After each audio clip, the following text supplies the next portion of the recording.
Look how big our beef tomatoes are getting.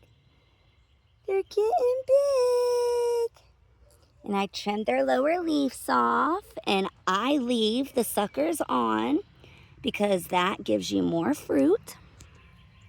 And then we've got the sunflowers starting to grow more back there. I pulled these up thinking they were marigolds, but those are yellow tomatoes. I can't wait till they get big. And then, of course, we'll thin them out. And then there's more baby sunflowers back there. See them growing? Those are the mammoth sunflowers and the chocolate sunflowers.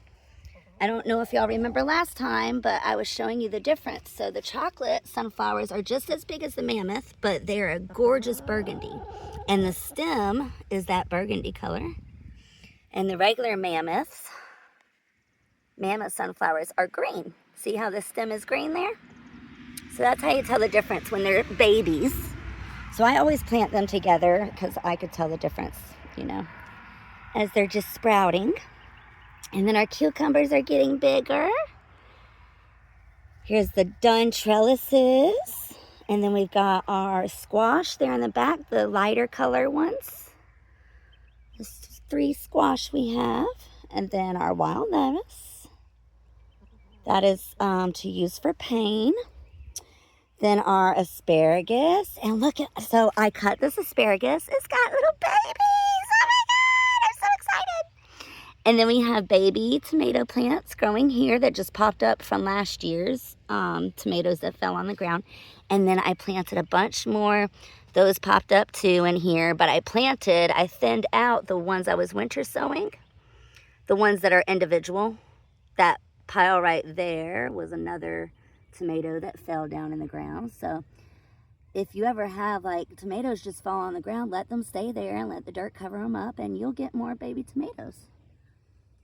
So I thinned them out earlier. I'll show you what I took them out of here in just a moment.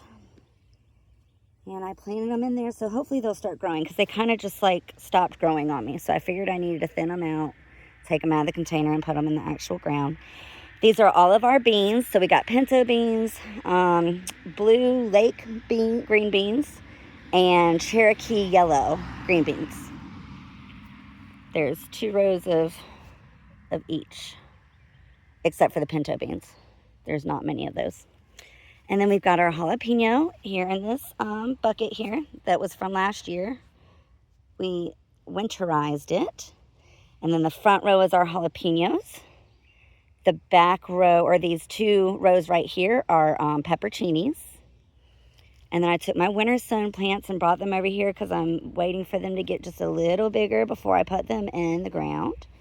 And then the 2 rows back there behind those containers are our baby okra. And they're the super seed okra from last year, so they will get up to like 12 feet tall. It's crazy. Here's our sage.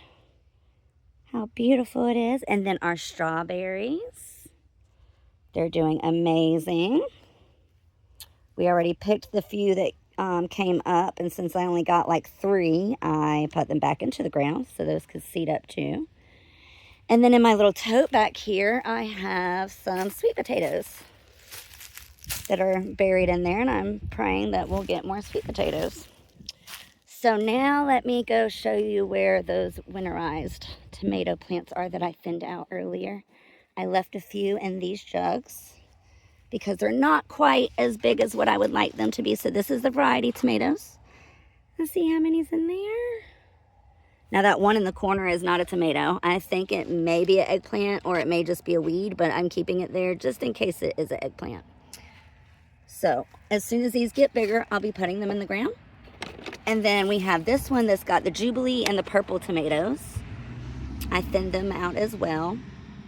I know there's still tons there, but I didn't want to pull the smaller ones because once you mess with those, they like to just, it's very finicky and they could die very easily when they're babies. But thank you for joining me to see all of our progress on the garden. Y'all have a lovely week. Bye.